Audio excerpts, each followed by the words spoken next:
Gives me a hard time for using trucks that I already had built, and then shows you a truck he already had built.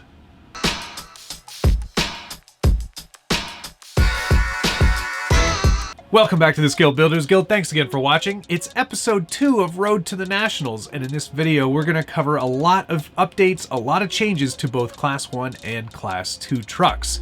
There is a little bit of work done to Class 3, but not enough to warrant any real video time for it. I did take one of the Capra axles off of my existing axial Capra to see how I would need to modify the links in order to make it work on the Class 3 Ripper. All things said, Josh is actually going to help me out and make me my links for me. So I've added more to his workload and reduced stuff off of my list, which is fantastic. I don't know why he agreed to do that, but I do appreciate it. Thank you, Josh. Actually, let's go backwards in order this time. Class 3, yes, I've explored putting Capra axles on the Ripper. I think it's going to work just fine. New links will have to be made. The geometry is a little bit different on the Ripper than it is on the Capra, obviously, so some links are going to have to change. Other than that, I think it's just going to bolt up really nicely, and then that truck's done. Class 2 is a different case altogether. While Josh thinks that I'm just using trucks that I've already had ready to go, there's a lot more to it than just plopping a new body on and driving the truck. Yes, I am using an existing built platform, but there's very little of that actually remaining if we take a very close look at it. Let's go through some of the things that I've been working on since the last video. The body itself is pretty much complete in terms of modifications. The cab is done, the roof line is finished, everything's smoothed out, sanded, added some trim pieces back in so it sort of like looked like this was supposed to be how it was supposed to be. Any of the gaps are filled. It's pretty much how it's gonna look once it's finished. One major difference that you'll notice is that it is a lot shorter now. I bobbed the rear bed, or the bed that I've made out of this SUV, and I'll go through a couple of the steps required to do a good bob like this. I always trace out the amount of material that I want to cut out with masking tape. And in this case, it was about 1.25 inches. I line that tape up as straight as I possibly can and cut on both sides. That way I know that it's going to match up absolutely perfectly. To make sure this is going to be a strong bond, I score the inside of the body and the piece of styrene that I use to kind of glue everything back together. This ensures that the styrene kind of flows into all those little tiny incisions that you've made, and it just is a stronger bond. Once that's all dried and cured, on the outside I ran a little tiny strip of very thin styrene and actually kind of pocked some grooves into it to make it look like it's a weld in the actual body, like a bob would be. And this is just something that I can detail later on. I'll actually go over that with a little bit of primer through my airbrush and make it look as if it's just been a spray painted weld to prevent rust. It's actually a really cool technique and just adds another level of realism that some people might not do. And you know, it'll look good for the concourse. So, you know, keep that in mind if that's something you want to do. The bob is great for a couple of reasons. Most importantly, it really increases your departure angle. And that's something really important when you're coming down off an obstacle or trying to go up an obstacle. You don't want to drag your rear end all over the place. So this is one way to help prevent that. Also just looks pretty kick-ass, I think. Of course, this is a very ugly duckling now. The FJ80 also, in its original form, wasn't the best looking truck ever, but it was very unique. Now this takes it to a whole other level of ugly, but I'm happy with it. I think it's unique, and I think it's gonna be fun to watch drive around on the trails. One other thing cosmetically on the body, I did fill in the door handles in the rear and the rear panel gap because this isn't a 4-door anymore. Now it's just a 2-door with an extended cab. So it didn't make any sense to have door handles in the back. And a lot of people mentioned that on Instagram when I put the photo up. I was like, it's not done yet. I'm still working on it. You do get additional SORRCA points for a drop bed as long as it's 1.25 inches in depth. And the way I've got it set up should be more than enough. I'm using a kit from my friend Pardon My Noob.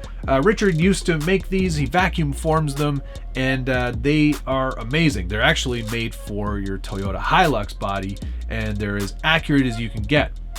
It's not, of course, what would be in an FJ80, but it was close enough for jazz. And in my opinion, I think it's going to look fantastic. It will require a little bit more styrene, but what I really like about this drop bed is that it's very light. The styrene that Richard used is like 020, which is really super thin. Vacuum forms excellently, by the way, but also is just really nice, really scale accurate looking, and doesn't add a ton of weight. I'll probably end up cutting most of the bed out of this actual drop bed, as I do want to expose the fuel cell, as that is good for an extra scale point. In some early math, which I'm not very good at, I was able to determine that 50 scale points should be easy to achieve without having to do a full interior, which is fantastic. I am planning on doing just a Lexan interior, mostly because it's a lot of extra work to build. A styrene one adds a lot of weight, and it's not something I necessarily think I need to get all the maximum scale points. Another thing I did this week was I started designing my own slider and boat side combo.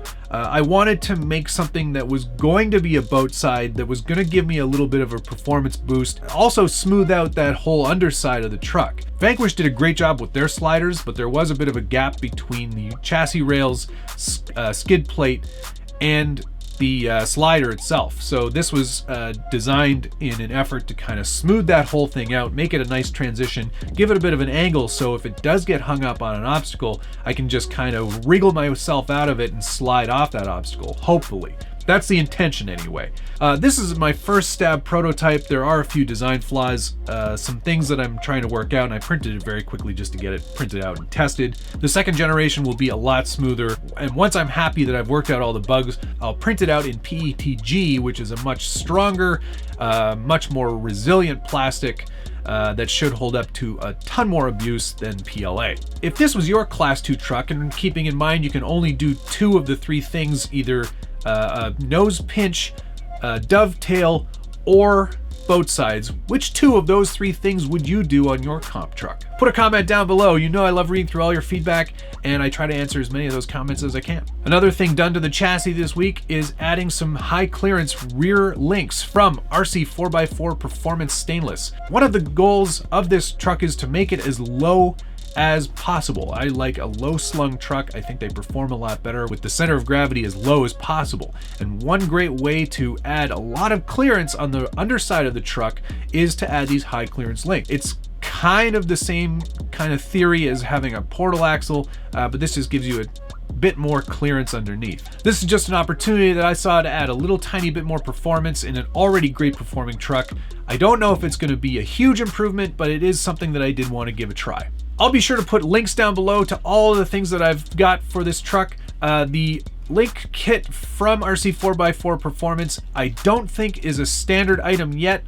He's gonna add them to his store as soon as possible. One of the other ways that you can lower this truck is to run the suspension in droop. And if you've never heard of droop or don't know much about droop, definitely suggest that you Google it. It's a really interesting way of lowering your truck but still keeping some performance. What I've done here is I've used Traxxas big bore shocks, and instead of having an exterior spring, and these aren't complete, there are a few more pieces that need to be added still, but what I've done is I've put an internal spring underneath the piston inside the shock. So what's happening, instead of that shock being at full compression with the spring on the exterior, having that spring on the inside of the shock under the piston is actually forcing that piston up. So what happens is the shock sits at its resting level, sits fully compressed. So what happens as it goes over an obstacle and that truck dips down, it forces that tire down, and then it forces it back up. I'm not sure I'm doing an excellent job of explaining that, so I definitely recommend you check out Wikipedia to find out all about a droop setup. I really like how it works on a competition truck, and you will find that most trucks in competition do have that similar setup. I still plan on installing the 20% overdrive for the VFD transmission that Vanquish offers. I haven't gotten around to picking that up yet, but it is on my list of to-dos. So that pretty much covers it for Class 2. There's still a lot to be done, but a lot got accomplished since the last video. I'm really excited about this build, and I cannot wait to get it into an even more finished form than it is. I do want to do metal sliders, front and rear bumpers, and a roll cage of some type. I think it's key to getting all the scale points and max it out at 50, and it's just going to help make the truck look even better than it already does. Despite being a very odd looking truck, I really like it. Tell me what you guys think. Do you think that this is going to be a possible contender for Class 2? Put your comments down below. Okay, on to Class 1. The Class 1 Marlin from RC4 Drive is less and less of an RC4 Drive truck every day. There's been a lot of changes since the last episode. Most notably, the first thing you'll notice is this new front bumper.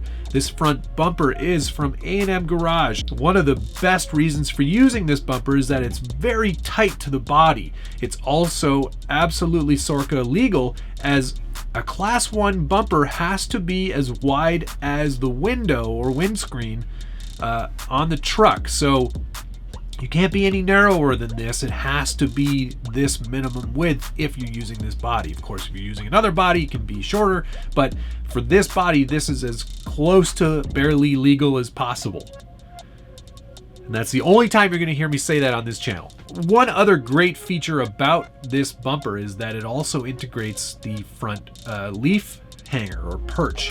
The spring perch on this truck specifically is moved forward 4 millimeters, so it actually moves the whole front axle forward 4 millimeters, and making sure that you're staying within a 1/4 inch of the center of the wheel well, so that's accurate and legal as well. But what that's going to do is really increase your approach angle on this truck. You can almost get to a vertical surface, and you'll be able to crawl right up it with this bumper. It's a really nice piece from A&M Garage. I'm really happy to be running it. It also gives you another SORRCA point because it's got a stinger on it too. There is a fair lead mount as well, so you'll be able to have a winch, and I will show you that on the truck in a minute. You get another scale point for having a fair lead, and you know what? It's just awesome. I think it's a great bumper. Definitely one that I would recommend for a Marlin, or in fact any TF2 you're going to be running that in Class 1. One of the distinct disadvantages to leaf springs is that with enough torque on the springs, say from getting bound up or applying a lot of throttle, there's enough torque there to actually wrap the leaves around and bend them all to hell. And you don't want to do that, especially in a competition situation, because that can really affect performance for the rest of the course. So I've also installed from A&M Garage Bert's anti-wrap bar. What this does is allow the suspension to cycle as it normally would, but it prevents any rotation of that axle. It does exactly what it's called, which is anti-wrap. So it won't allow those leaves to wrap around themselves and get bent out of shape. It's a really nice piece, something that definitely will come into play, and I have seen leaves break in competition. So this is going to actually help prevent that, which is a really great thing. Really great feature. Definitely something I'm really happy to have on this truck. And now that I've gotten that tackled, mechanically, I think this truck is basically taken care of.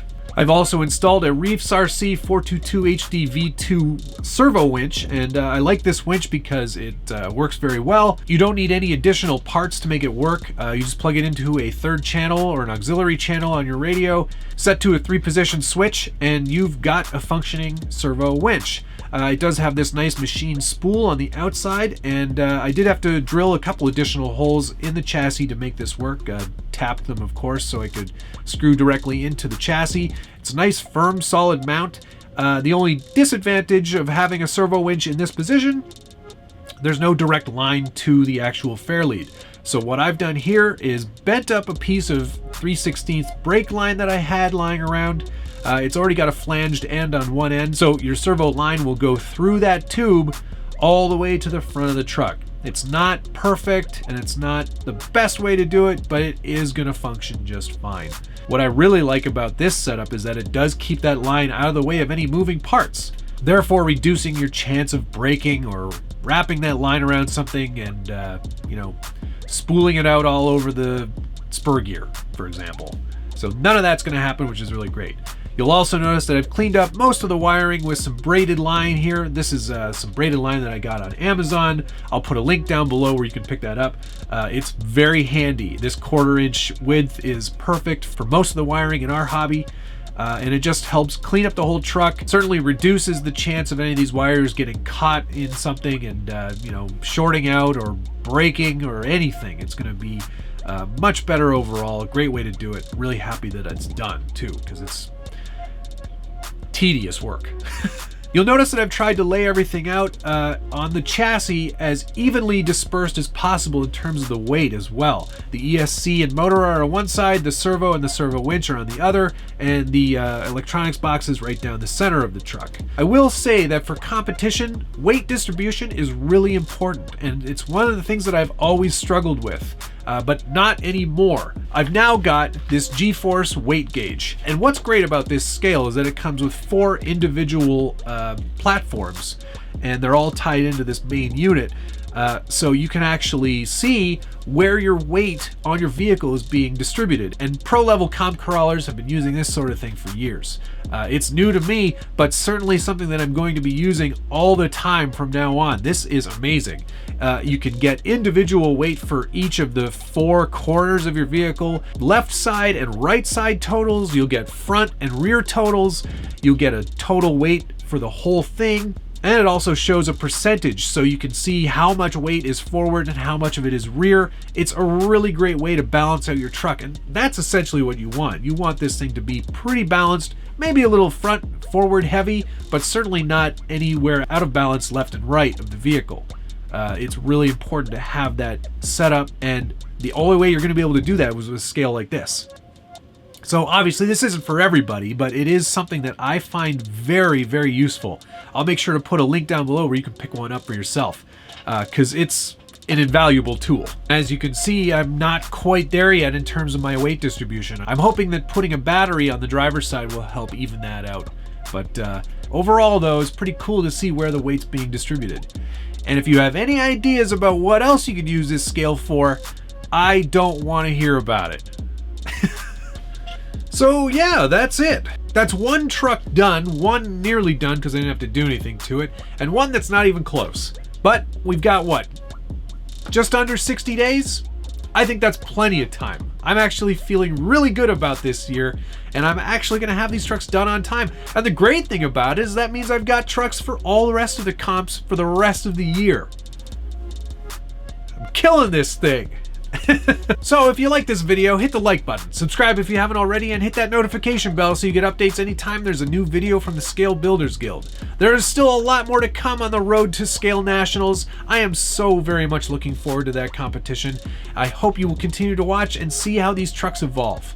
Thanks so much for watching. See you again soon.